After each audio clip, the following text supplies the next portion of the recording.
So I reiterate here, the bill is dead. The story of this great city is about the years before this night. We are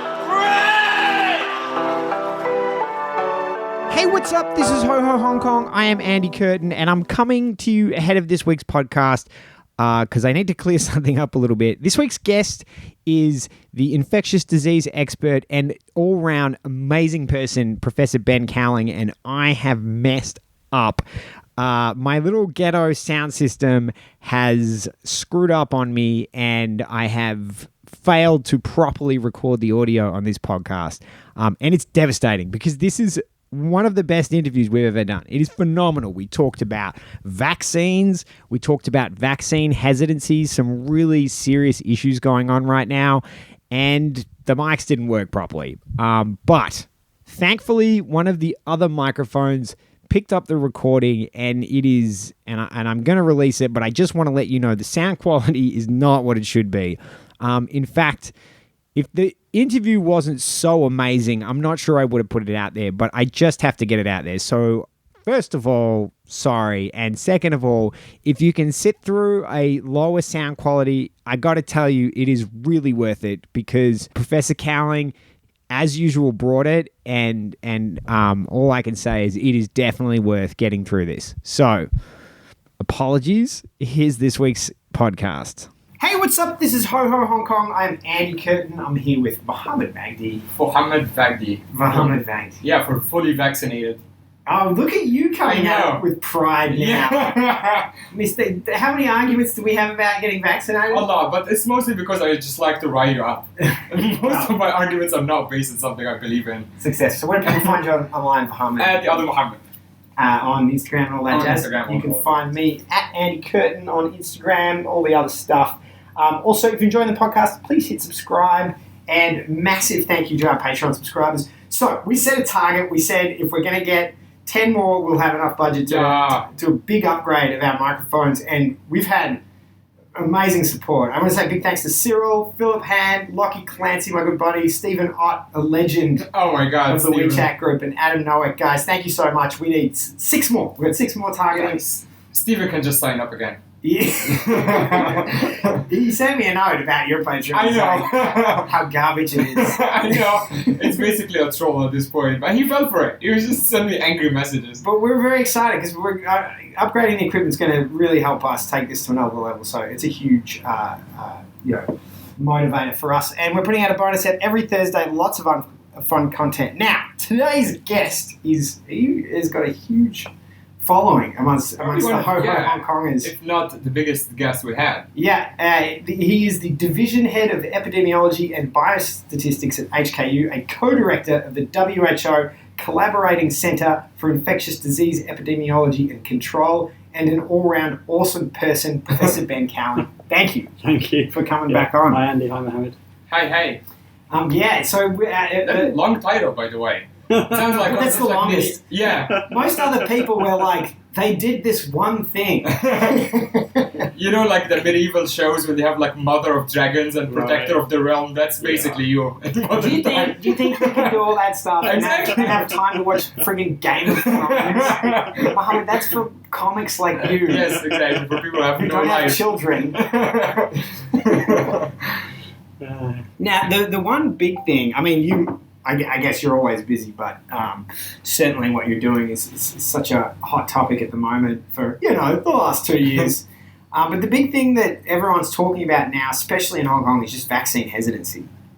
Yeah, that's right. It's an issue for us in Hong Kong. It's not only in Hong Kong, it's an issue around the world. We know that the pathway back to normal life, the pre-COVID normal life, has to come through vaccines. What we've been doing in the past year are just emergency measures. We've had emergency lockdowns, emergency social distancing, emergency use of face masks, lots of other things in the past year. We're not expecting to keep those going for another 5 or 10 years. We want to stop doing those, but we can't do that unless we have another sustainable solution. And that's going to be vaccines, where instead of having to stay at home for the next year, you get a couple of jabs in your arm, and then that's it.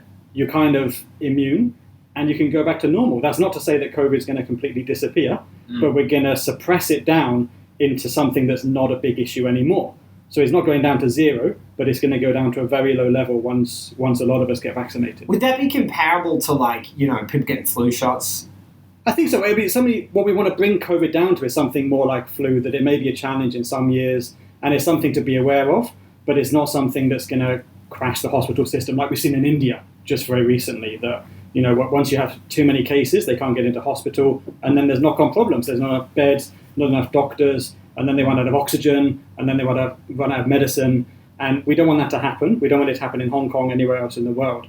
And that's why we've had to have the lockdowns in the past year. That's why we're wearing masks, because we don't want to see resurgences in transmission. If we have a high vaccine coverage, it means even if the infection does spread, it's going to be generally mild, and it's not going to pose a threat to people's lives. It's not going to mean a lot of people need to go to hospital at the same time. And you actually were mentioning on the last recording, I think in regard to Brazil, just how tragic it is when they run out of oxygen. It's terrible, because what we know with COVID, the mortality rate on a per infection basis is something like maybe 2 or 3 per 1,000. So for every 1,000 people that get infected, just 2 or 3 will die. But once you have a situation where hospitals run out of oxygen, that goes up substantially, because a lot of people that could be okay if they got the hospital bed with the oxygen cylinder, if they can't get that, suddenly they're in trouble. And so the mortality rate goes up 5 times, 10 times. Well, the Economists have, for this week, have got a report that they've done estimating COVID deaths based on excess deaths, mortality in each country. And they estimate that India's had 1 million deaths from COVID this year already. It's terrible. It is terrible. Well, just like Andy said in the beginning, like I had a lot of concerns, and I still do. So I think throughout this episode, I might be the sound of concern or opposition to some of the things that you're saying. One of them is the vaccine being just part of our lives now. Are we going to need boosters? Like, I'm fully vaccinated now. Is that something people worry about? Is like, am I just going to get vaccinated every 6 months? That sucks. And what if I don't, and then they're going to stop me from flying, or they're going to stop me from going places if I'm not boosted in a year? Yeah, that's a lot of different questions all in one question. Right, yeah. For the booster doses, we don't yet know at what point we might need a booster dose, and it might be different for different vaccines. So people who've got BioNTech, my suspicion is that's going to last actually for years. For people they're effectively invincible. Certainly, it looks really good after 2 doses. The level of immunity looks really, really good. Which explains me being naked in front of you right now. It's going to come down. I've stopped wearing seatbelts, condoms. I don't wear them anymore. Right. So the protection is going to come down over time, but it's not going to come down that quickly. Right. For other vaccines, maybe it's going to come down a little bit more quickly, or the protection isn't as high to start with. But there is one problem. There's variants that you've heard about. UK variant, South Africa, Brazil, India. Yes. Those seem to be covered by the vaccines we have, but who knows, in 6 months' time, in a year's time, there might be another variant from somewhere else that crops up that can somehow evade the vaccines we have, and that's more likely to be the reason we'll need a booster dose, not because of like the decline in immunity right now. It's more that there might be a strain that comes up later. But that's what people are concerned about. Is like, what's the point if they're just gonna have new variants and then new vaccines? It's just gonna be the same shit over and over again. For those of us that are not epidemiologists, which is me and Mohammed, yes, the variants to me are kind of like a remix. Yeah. Where it's much worse than the original, and you hear about it on the radio constantly. It's like a mashup as well. Right? It's like, it takes different things and it's usually takes off in India. Also, can we just flag something? That we walked in here today and something happened when we entered. Oh yeah, with the face mask. Do you want to? No, I don't think. So did you put your mask in your shoe? I put the mask by the shoe just because I take it off before I came in. All 3 of us are fully vaccinated, so I'm actually not too worried about exposure risk right now. I used to put it in a case, like local people, and then I saw you put it in your shoes. I'm like, I'm gonna put my mask in the toilet next time. Don't do that. Actually, the most important thing with the mask is to wash your hands after you took it off. Okay. Right, okay. That's good to know. Yeah. I mean, if the mask is working, then it's going to be dirty. You can say dirty with contaminants on it. And you just want to be careful what you do. If you touched it, then wash your hands afterwards. So you put it in your shoe. But right now, there's basically no COVID in Hong Kong. I think it's minimal risk, so we can take a little bit of a break and be have a little bit of a relaxation for now. Need to be on our guard if COVID comes back. But actually, for fully vaccinated people, the CDC just announced this morning, 14th of May, fully vaccinated people don't really need to wear face masks, which I agree with. I think this is as good as it gets now for vaccinated people. So one thing, that just reminded me is the last time we recorded, there were some cases in the city, and your approach was you were clearly much more cautious at the time, and I just noticed that it seems to me more really paying attention to the state right now of cases in the city and controlling our behaviour on that, which I think most people aren't thinking like that as much.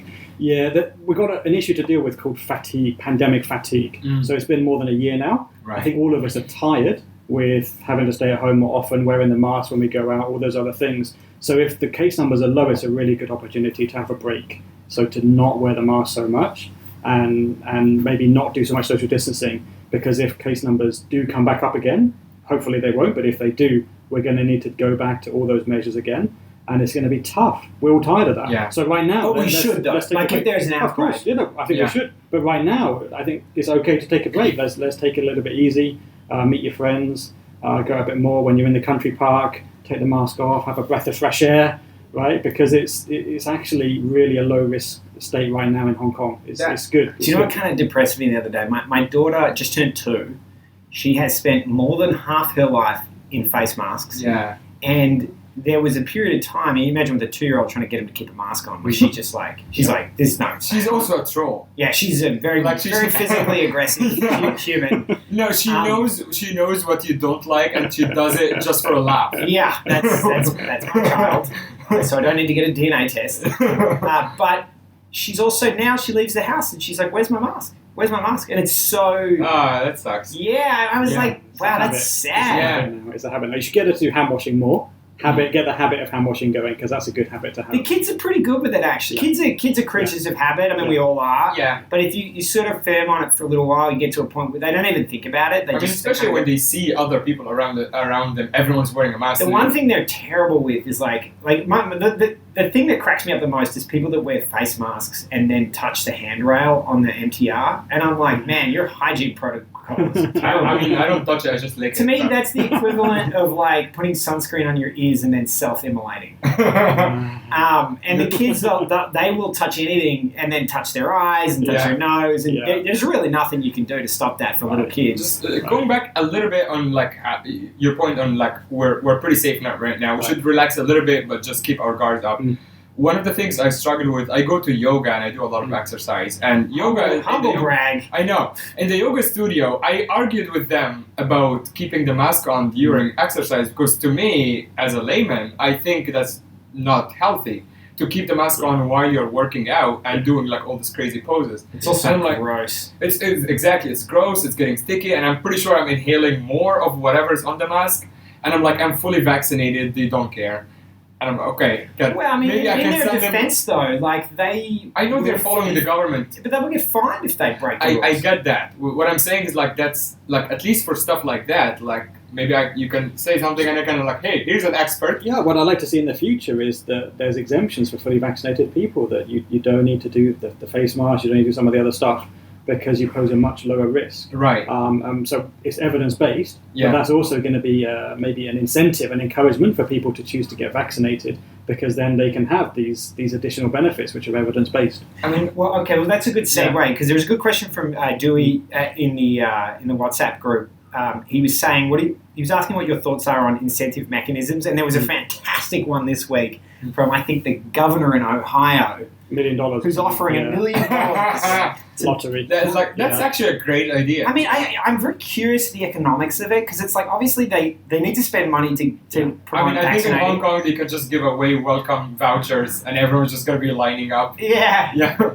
So for Hong Kong right now, there's a few different paths we could take. One of the paths we could take is just the status quo. So let's keep the virus at 0, let's keep it out. And I've heard a lot of people arguing that we should do that. So never mind about vaccination, never mind about some of the other stuff. Let's just focus on the quarantines of people coming in, identifying cases and keeping the number at 0, and we'll all be fine because we won't have COVID. Right. But the problem for that is the quarantines, the social distancing, the face mask will be here to stay. So I'm not so keen on that strategy for the coming years. So if we want to go back to normal, we can't do that unless we have high vaccine coverage. It won't be safe to do so.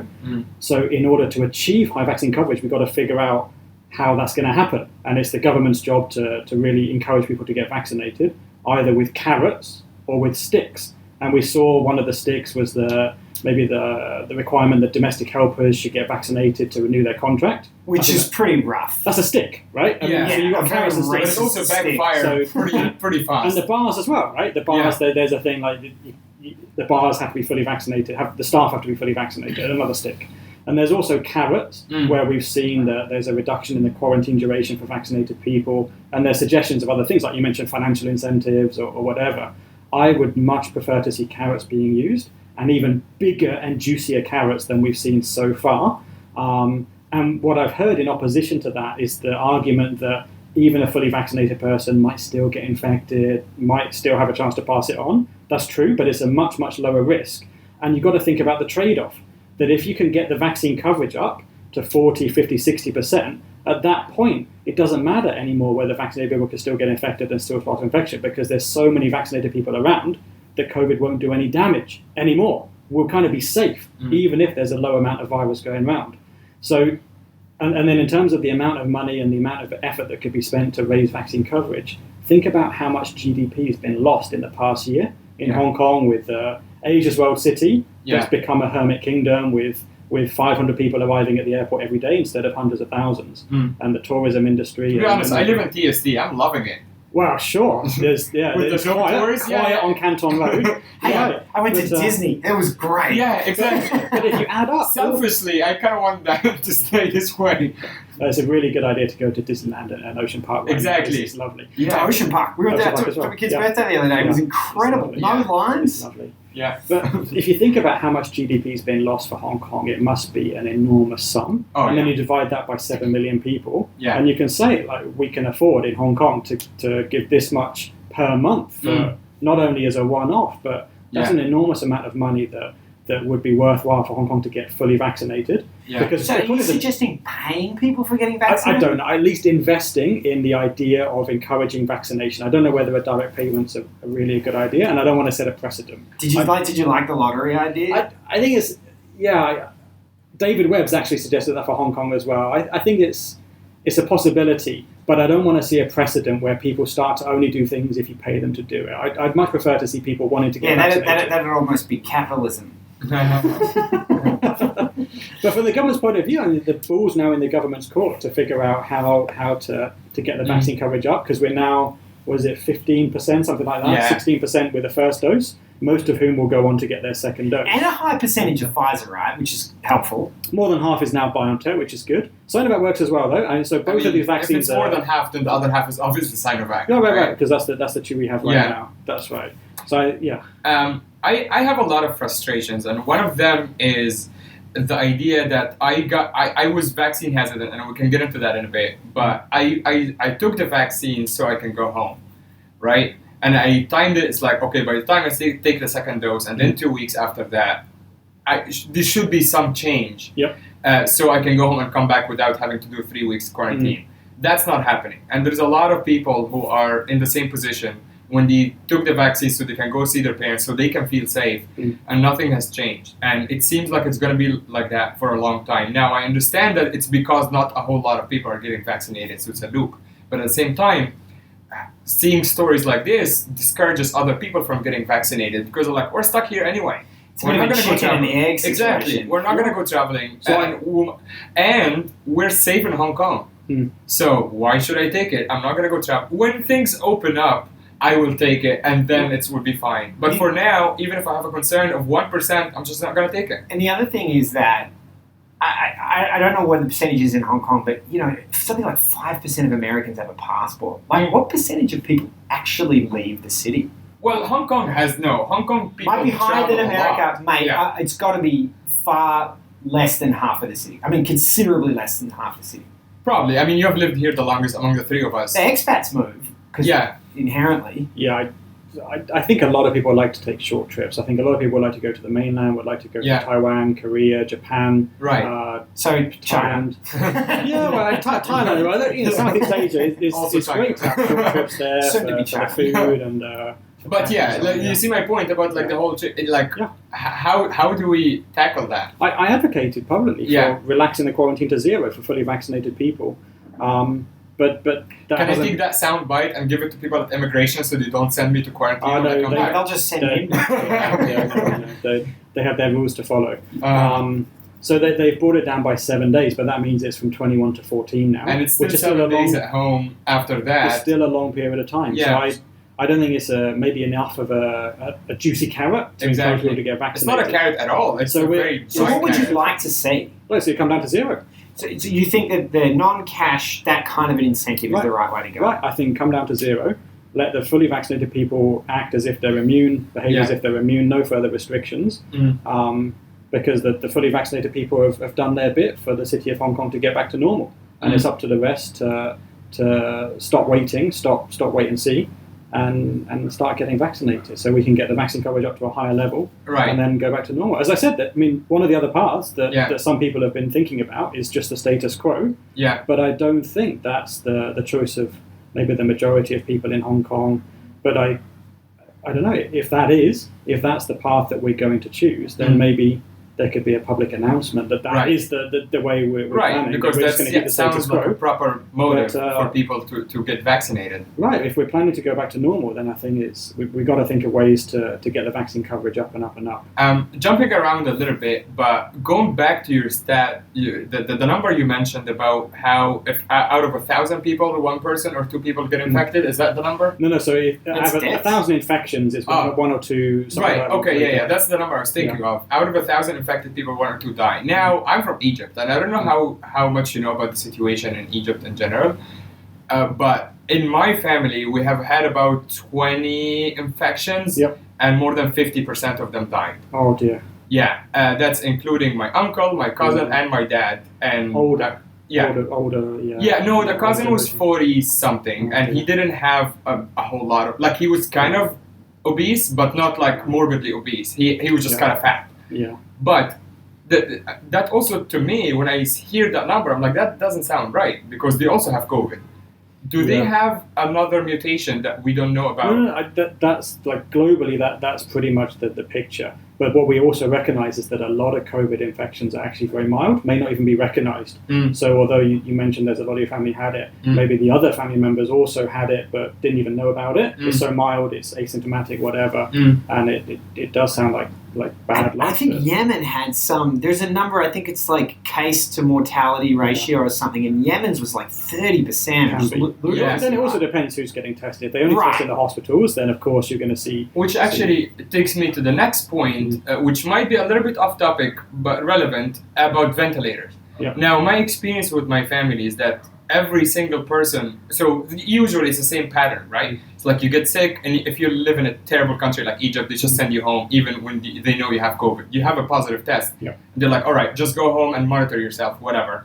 And all 3 people who are closer to me, dad, uncle, and cousin, it's the same thing. You go home, and then you start feeling really sick. You're like, I need to go to the hospital. You get there, you get an oxygen mask. You stay there, it depends, it varied. For my dad, who was the last one, he stayed on the oxygen mask for about 5 days. And because he was a third case in my family in a very short time, once he got into the ICU, we were already preparing funeral. Oh, no. Because it already happened the last couple of times. My uncle held on for about 20 days in the ICU. My cousin had like a week. My dad had like 3 or 4 days. The point I'm is so that sorry, it seems, buddy. yeah. My point is that it seems like ventilators kill people.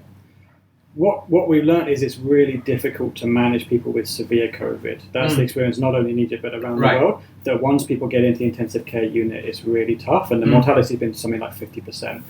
Just because the virus is such a nasty virus that it's difficult, and there's no effective antiviral drugs. There's some steroids that help a little bit, but once someone gets into a really serious condition, But then, it's tough to treat. is it- tough to manage? Is sending people on, like putting people on a ventilator, is that the last, as a doctor, is there something else you can do before there- that step? If you can catch them earlier, there may be something that can be done. Maybe the steroids or whatever that we've heard about that could be given at an earlier stage. But it's difficult. In some people, it's just that the virus, like a runaway train, it just gets carried away, and then it's really very difficult to manage. So would you say that sending people home earlier when they're tested positive, is that like home, like self-monitoring or whatever, is that a normal procedure, or is that recommended, or is that something that shouldn't happen? Depends on the place. It depends on how much capacity there is in the healthcare system. But in Hong Kong, you know everybody goes into hospital. Everybody's monitored very carefully. Even the asymptomatic And they have cases. resources to handle. Right. Yeah, they can handle all of the cases. Yeah. In other places, if they don't have the resources, they're going to prioritize. And one of the things that really kind of shocked me was in places like Brazil and India that the doctors have to make tough decisions when they've got limited intensive care capacity, limited oxygen tanks. They have to choose which people are they going to put on oxygen, and which people do they have to say And sorry, we stuff don't like have it. age and Right. And so people older than. But isn't that same kind of age. in a way stupid, because you're sending people home until they get more sick, while you're waiting for the sick people that you have to mostly die, and then you get the more sick people back in, and that's your cue. But you also have to think some of the people that are sent home will just recover by themselves. In some cases, whether or not you're in hospital, you have a similar progression because there's not an awful lot of things that they can do. They have oxygen tanks and they have these steroids, and they can keep an eye on you. But otherwise, Steroids was not an option in my family, or at least in Egypt, and all the cases I know. sometimes there's just not a lot of actual things that they can do except for just keeping an eye on you. Okay. So being at home, some people might do better being at home than being in a hospital. If they need oxygen, then that's usually the reason they'll be in the hospital, because that's where they can do the oxygen safely. Right. Is a little bit not so common to take oxygen home with you. Yeah. Unless it's a long-term thing. Sure. But especially when it's in limited supply, right? yeah, right. So they want to keep it in the hospital and then make sure they use it as best they possibly can.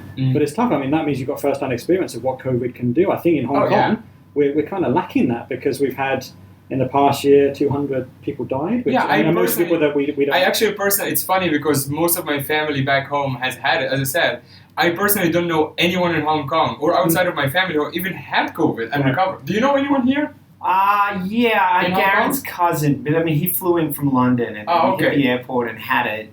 And in terms of people on the ground here, I mean, it's such a small number. Exactly. I know a handful of people that have had COVID and it's all mild.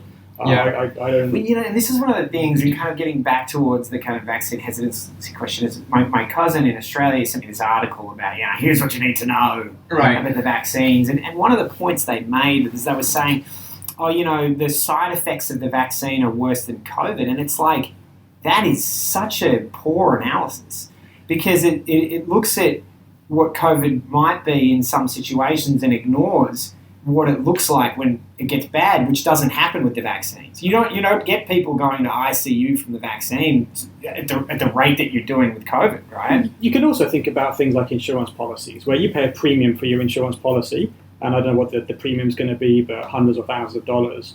And that's more than you'd expect to lose from whatever you're That's insuring. why you get it. The whole concept Right, of you get insurance. it because it could be an incredible loss, and that's why you have the insurance. So with the vaccine, sure, some people have a fever, some people feel tired the day after. You might not need your insurance. Right, you might not need it because you might not have got COVID, you might not have died from COVID, but also there was a chance that you might have in the coming year or two. And so you get the vaccine. It's a kind of insurance policy. Okay, well, on the same topic, question from Tamara. She's I was asking, just about to ask that one, because it is a good question. Yeah, concerning the long-term safety of mRNA vaccines, would be great to hear your opinion on the potential of the vaccine's viral mRNA to interfere with regular cellular... Sorry, I'm obviously a dummy. I'll read it. Yeah.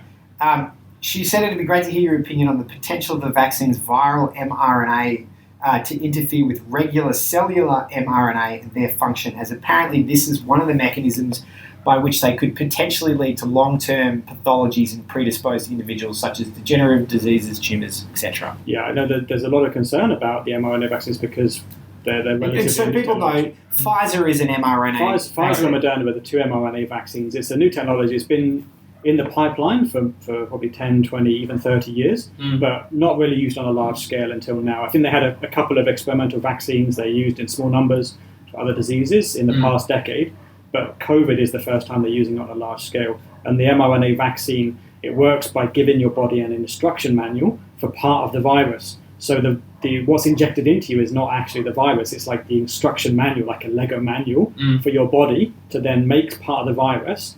And that's in your body already. And then your immune system recognizes those proteins, viral proteins, and helps you to develop immunity to them. And there is this concern that we've all heard about, that maybe the mRNA is going to stay in your body and going to modify your DNA some way. There's no evidence that happens. These vaccines have been extensively tested. Now, as to the long-term side effects, we can't say what's happening, what was going to happen to people who've had mRNA vaccines 20, 30, 50 years down the line, because we haven't got any people like that. We've only been using them in the last. But that's the main concern for a lot of the people who are hesitant. It's like, I maybe that. in 20 years I'm going to be a zombie. I understand that. In that sense, I don't have any evidence to reassure people with, because we don't have that long-term follow-up. But at the same time, we already know there's no evidence whatsoever that the virus is staying in the body. That the mRNA is staying in the body. It completely disappears, and the stuff in the vaccine is completely gone very quickly. And is this connected to when we talked earlier about needing a booster? Like, these things don't last forever. So probably the reason that we will need a booster, at least for people who receive the BioNTech vaccine, the reason to have a booster is if the virus somehow changes, there's new variants coming up later that get around the immunity that we have right now. Because the BioNTech vaccine right now does seem to be able to protect against the South Africa variant, the Brazil variant, the Indian variant. To a lesser degree, but still. A little bit lesser. I doubt it's a big drop, actually. I think it's still going to be pretty good against those. I want to go back to your earlier answer, though, because that's just scary. The idea that because we haven't tested on people, obviously, or 20, 30 years who've taken it before, obviously, we're the first wave, right? That's still terrifying for some people that... that's obviously, you hear that a lot. I don't want to put something in my body that is not fully tested, that is not, tried for hundreds of years, like most of the other mainstream vaccines. What you're saying now, to me, as someone who's hesitant, is terrifying me, that maybe in 20 years, something really bad is going to happen to me. And then I would go back to this recording and be like, well, he was honest with me. He told me, I don't know what's going to happen to you in 20 years. One of the arguments that I have with Mohammed is that so many of our friends smoke cigarettes. Yeah. And they're worried about the long-term side effects. It's like, well, you know the long-term side effects. And to play devil's advocate here, people, like when you're smoking cigarettes or when you're smoking, you're picking your poison. Right? It's a dumb argument, but it's an argument. Here's why I don't buy that. It's because you're picking your poison because you don't conceptually understand how horrific lung cancer is. No, of course I do. Wait, what are the... let's say mRNA does have a long-term negative consequence. What are the chances that they're as severe as lung cancer? Okay, let me stop you here because, you're also doing this, it's kind of a diversion technique when you're like talking about something else that is not relevant to what we're talking about. It's relevant. Here's why it's relevant. Your body is going to, if you live in a city, it's going to get toxins in it. It's going to have lots of things that affect it. You live in a city that has... But they are known. That's the difference. Are they? Lung cancer is known. I already know if I smoke, in 20 years I'm going to get lung cancer. I have all the answers. Well, how are you okay? Do you understand how bad lung cancer is? Yes, the conversation is not about smoke. Don't bring smoking into the conversation. The conversation is about vaccine versus what's going to happen to me. If I could address specifically the point for mRNA vaccine, hundreds of millions of people have now received the BioNTech vaccine, and some of them for months already. Yeah. We haven't seen anything that we're worried about so far. So you're right that in 20, 30, 50 years, maybe something's going to crop up. There's no real reason to suspect that's the case now. At the same time, the vaccines can have an immediate direct benefit. If your family members in Egypt had the chance to get the mRNA that's vaccine, exactly why I took it. They would have chosen it for sure. Yes. Because with all the concerns that I told you, I did take it because I know I want to go home and I know it's objectively dangerous for me to go home. However, it's still a concern of mine. Even after I've taken it, well, number one, I'm frustrated that nothing changed and I can't even go home. So I kind of feel cheated, to be honest, by the government. That like, all right, you told me there is some sort of incentive when I take it. Now I can't take it. I didn't go to my dad's funeral. But the other side of that, as I said, is like, I'm sorry, none of the things that you're saying are addressing my fears about this, me being a zombie in 20 years. No, I understand that. So I think I'll come back again to what should we do in Hong Kong right now? Because if we want to, we can choose the status quo. We can say, okay, let's never mind about vaccines. We'll just keep the quarantines, keep the social distancing if we need it, keep the face mask, and let's go on like this. Because then we can, we don't need the people who don't want to get vaccinated. We don't need to persuade them to get vaccinated. Right. That is an option. But I don't think it's a great option for Hong Kong because of the economic damage that's going to occur. So then, if we want to get out of the status quo, the only way is with vaccines. And there's a choice of different vaccines. We have the BioNTech vaccine, there's other vaccines, Sinovac, and there's other vaccines in other parts of the world. So if people say they don't want the BioNTech, but they'll have a different vaccine, we have the Sinovac vaccine, actually. So that's okay. People can choose that with one. other vaccines that are not mRNA vaccine, is that less efficient, but maybe on the long term, you have less risk of something unknown popping up? I don't think I would go so far to say that. So, for example, with the AstraZeneca vaccine, it's a viral vector vaccine, which means it uses another virus as a backbone to the vaccine contents, and then has a little bit of the COVID virus, the protein added onto it. And that sounds like a great idea. It's working really well. But then if you know, in Europe, they picked up these blood clots. One in 100,000, particularly younger adult women, had these blood clots. And so, actually, who's to say that we wouldn't detect something similar with some of the other vaccines that we like to go? I know the government stopped importing AstraZeneca vaccine to Hong Kong because of that safety concern. Australia's had a bad run with it as well. But actually, I think maybe they should have got it because, I mean, right now, maybe we'll choose not to use it, but if there are people who say they don't want to get the mRNA vaccine because of their concern, which I don't think is grounded, but I understand they have a concern. If they prefer to get the AstraZeneca, that's fine, get the AstraZeneca. If they prefer Sinovac, that's fine, get the You're Sinovac. saying it's not grounded, and you're an expert in the field, but you're also not giving me assurance that nothing's going to Here's happen. a number that Tripperhead on Twitter shared the other day, and it was the number of blood clots in people that aren't taking the vaccine. People get blood clots. Yeah, but I mean, for the AstraZeneca one, there's this very specific blood clot that is very, very rarely seen, and then it's been picked up in people who've just got the AstraZeneca vaccine. So that's pretty compelling that it's from the vaccine. For the mRNA, to address your specific question, I think it's really difficult to imagine that there'd be some kind of long-term consequence from this compound, which dissolves very, very quickly in your system. You can't find it later. See, but I can't give... Right, but I know. I'm not asking you for 100% guarantee that nothing's going to happen, but the fact that you're telling me now that no, it's going to dissolve in your body and most probably going to be fine, that's better than saying, oh, you should take it now to address an immediate risk, and who knows in 20 years if you're going to be a zombie or not, because it's not reassuring. Well, also, but like the idea that the outcome is being a zombie is very unusual. Well, what diseases make people zombies? No, dude, I'm using that obviously as a ridiculous example. But I think it's a good point, though, because it's like maybe there are long-term consequences. But here's one for me, right? Yeah, it's not a COVID thing, but my son was born in Shanghai, and as an infant lived through severe pollution. He now has a huge susceptibility to lung diseases. If he gets if we all get a cold, he goes to hospital with a severe chest infection. Right. Is that because of the pollution? There are things that go into our bodies that have long-term consequences that, you got to manage this as being a human that lives in society. Yeah, I just want to... one question though. If we're looking at the potential unknown long-term consequences of vaccines, do you think that the mRNA poses a greater possibility of a long-term consequences than the other vaccines? Or do they all pose an unknown potential for long-term? I don't think any of them really have a substantial risk of that. We understand more about the inactivated vaccines, but actually, even for the viral vector vaccines, we haven't used them so much in the past. But there's no reason to think that those vaccines, because they disappear in your body fairly soon after they've been administered. It's the mRNA, because it's using your body in that particular way with this instruction manual. We haven't used it on a large scale before. I totally understand why people are concerned about it being a new technology. But at the same time, I feel like we're stuck without a lot of brilliant choices. So I think it's really important right now for Hong Kong to try and go back to normal because of the economic consequences if we don't. And because of the threat of COVID, we need to use vaccines, and the vaccines we have are the BioNTech vaccine and the Sinovac vaccine.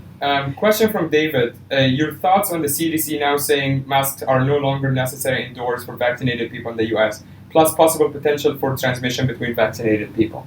Yes, I totally agree. Actually, I put something on Twitter the other day from a Republican governor in Florida, Ron DeSantis. So we now know your latent political affiliation. He's not very popular with a lot of my friends in the US because of his other policies. But this particular thing that he said, it caught my eye when I saw it in my news feed. He said vaccinated people are immune, and so they should act like it. In other words, there's no need to continue wearing a mask, no need to continue hiding in a basement, because after you've been vaccinated, for you, that's as good as it's going to get. If you want to wear a mask for the rest of your life, then sure, go ahead. It's your choice, but you don't need to anymore. It's your choice. But also, if you get COVID, it might not be severe, right? Correct. So actually in Singapore, just very recently, we've heard about this outbreak in the airport with quite a number of people who were fully vaccinated who got infected. It's not clear whether they've been able to pass on infection, but they've certainly had the infection themselves. We know know that's happened in other parts of the world. In the US, they've talked about, I think, thousands of vaccinated people who've had COVID. That's the second part of after this question. Sure, Potential transmission that can between happen. vaccinated Sure, people. that can happen, but it's typically milder. And ultimately, that's probably the vaccine's giving us a high level of protection, not 100%, but a high level, and we probably can't do better. So I think for a vaccinated person, it should become their choice. They can have their own risk-benefit calculation. If they want to continue wearing a mask because they're worried about that small, tiny percentage that they might still get it, and it would probably still be mild anyway, but if they're worried about that, fine. If they're living with someone who hasn't been vaccinated and is vulnerable, that's understandable, right? You want to take every precaution right now. But I totally agree with the principle that vaccinated people should be allowed to go back to their normal lives. I don't know if you want to, if you can answer that, or if you want to answer that, but do you have any, I know you advise the government in some capacity. Is there any potential for you and people like you to tell the government, to relax it? I've said it many times. I've said it many times. They're never going to do it. Well, what typically comes back is I have to say, people who tend not to have been vaccinated saying it's too risky for vaccinated people to be allowed to relax their measures. But then I would ask, if you haven't been vaccinated, then if you want to have a lower risk, get vaccinated. Yeah, what risk are you imposing on us? Don't talk about the risk we're imposing on you. This is just all silly though. It's people it's pointing fingers, people blaming each other, and the government is happy to keep doing that to keep people controlled. No, but this is the point. Is they're saying vaccinated people shouldn't be free to take their masks off because they pose a risk to us of infection. It's like you pose a much greater risk to us by not getting vaccinated. But my point still stands. It's all just pointing fingers, and the government is happy that this is happening so they can keep controlling people. I wanted to raise one point which resonated with me, at least, from people that were hesitant about the vaccine, and it's about the checkered past of the vaccine companies. You know, Pfizer and AstraZeneca and Johnson & Johnson have, massive felonies have been committed by them. They've paid out tens of billions of dollars in damages for products that were taken to market, such as Vioxx, Bextra, Celebrex, thalidomide, horrible, and opioids. They're just a couple of examples. Moderna and Johnson & Johnson have never brought a vaccine to market before. Should we be concerned about trusting these companies?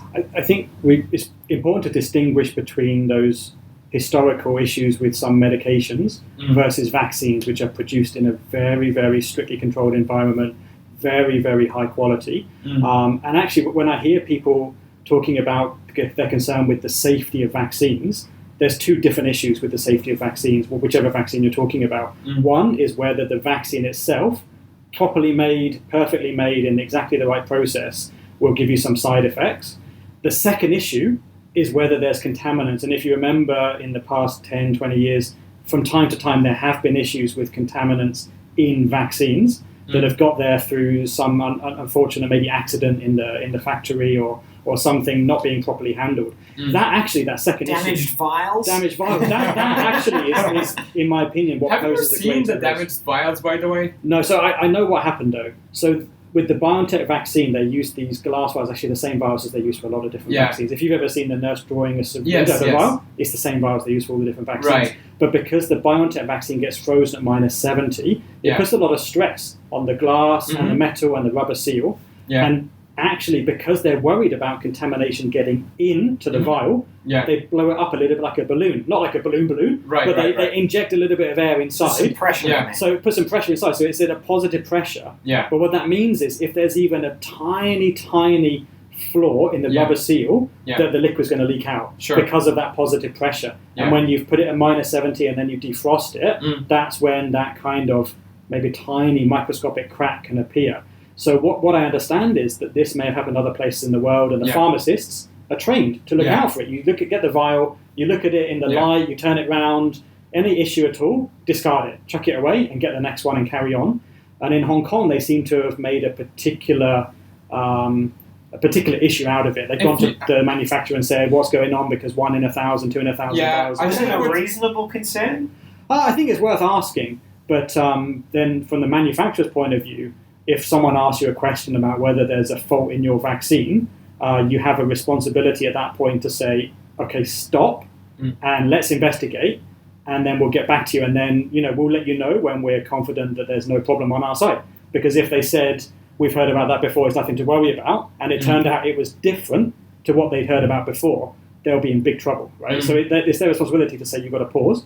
So in Hong Kong, they did that, and then they came back a week later and said, we've investigated, there's nothing to worry about. On our side, we've heard about this before, it's nothing new, just carry on. But then in the Hong Kong side, they then discarded that whole lot of vaccines, and that's an expensive decision. That's a lot of vaccines that went to waste that could have could have been used. I mean, when you look at countries that can't get vaccines, it's like, one of the scary things that I saw when I was getting vaccinated is that the vial had a massive tag on it with the expiry time. Yes.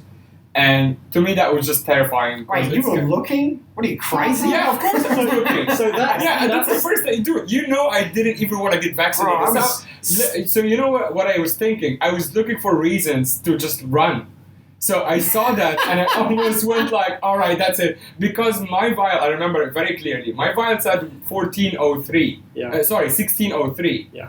It was 3:58. It was 5 minutes out. So you just got in time. But actually, but that's terrifying. They're just really erring on the side of caution. So with the BioNTech vaccine, it has to be defrosted, and then it has to be mixed together with some other stuff. And each of those steps, I think a defrosted vial, you can keep it for 7 days in the fridge.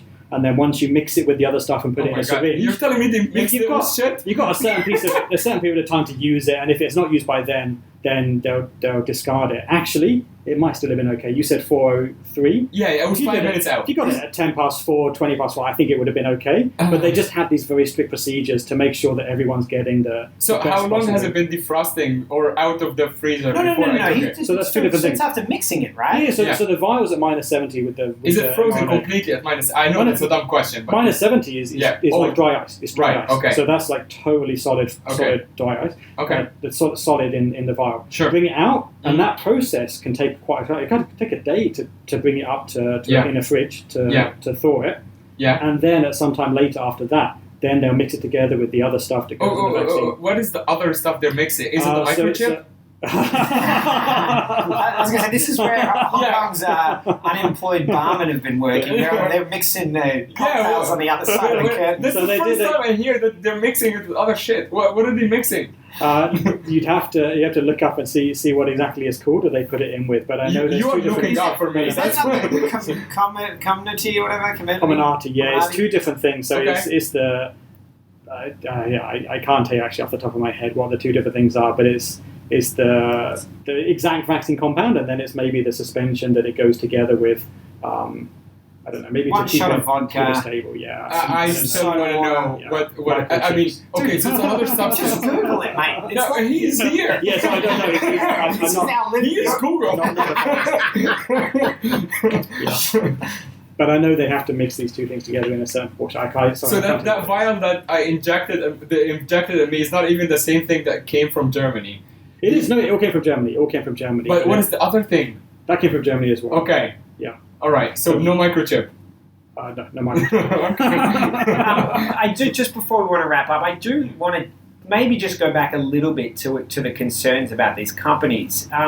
So, do we think that there is no reason to think that Pfizer is reliable, given some of the products they've brought to market that have been problematic?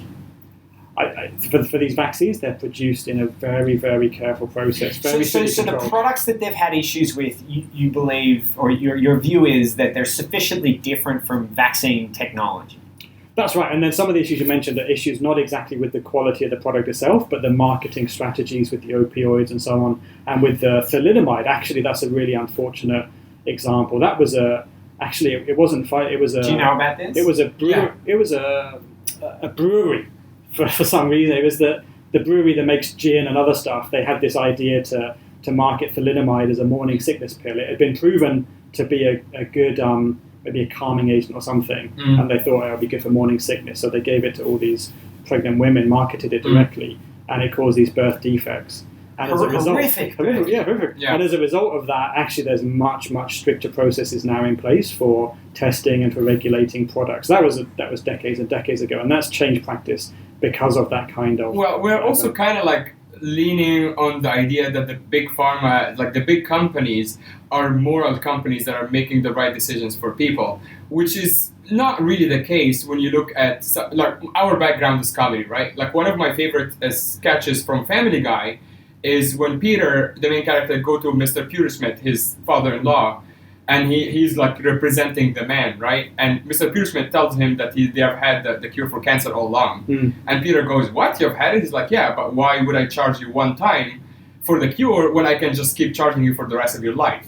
Right? Yeah. So Which obviously is a joke, but that also represents people like, why should I trust I guess Pfizer? what you're saying is that the incentives of these companies may not align with what's the safest and best for yeah, people. it has always been financial gain first. I'm really impressed with AstraZeneca, particularly in this scenario, because they charge such a low. They're doing it like cost, right? Basically, a cost. I think it's the Hong Kong dollar equivalent is something like 20 or 30 Hong Kong dollars for a dose of AstraZeneca vaccine, and that's 10 times less than any of the other vaccines you would have heard about. So they're really doing it at minimal cost. It's really a fantastic event. They said explicitly that they want to do it for the good of the world, that they know they can make a lot of profit out of it. They could double the cost, and that's basically profit margin, pure profit margin. It's still hard for me to believe that companies like that are just doing it out of the goodwill, like the goodness of their heart. This was because it was they're not making a cent. I'm sure they're making something, but it's they're making something, and it's hard for me to not imagine that there is some other motive that I don't know about. This is because of Oxford University that developed the vaccine. That was one of their conditions, that they would partner with AstraZeneca, but they wanted it to be available around the world. They didn't want AstraZeneca to turn it into a cash cow, to milk the cash cow. Right. I actually, that was really. I sent you something about that months ago. Before they started having the blood clots problem, that's what I wanted to get. Yeah. Because I read that, I'm like, oh, these people actually are doing it the right way. But then, going back to Pfizer, what makes me not think that, oh, they must have another motive, and it's financial gain probably, which means that, I don't know. All the pharmaceutical companies are companies that have a responsibility to their shareholders to do the best they can do. But at the same time, I think the shareholders would want the companies to be seen as doing things for the global good. I don't think any of the shareholders of whichever company, whichever the companies you're talking about, the shareholders wouldn't want to think of their company as being a company that's a shark, that's just looking for money. So we've seen all these companies have been donating vaccines to lower income countries, trying to help the situation there as well. They're not only in it for the money, they're in it as well to help global health. But ultimately, if they were to just give away the vaccines, I think their shareholders would be furious because they've invested in these companies and expecting to see a return on their investment.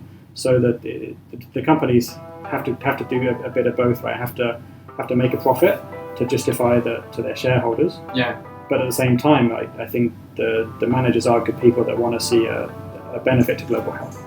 Well, Ben, it's been so fantastic. Thank you so much. I know you're busy as hell, and we really appreciate the time. And I know all the Hong Kongers are pretty excited about having you back on.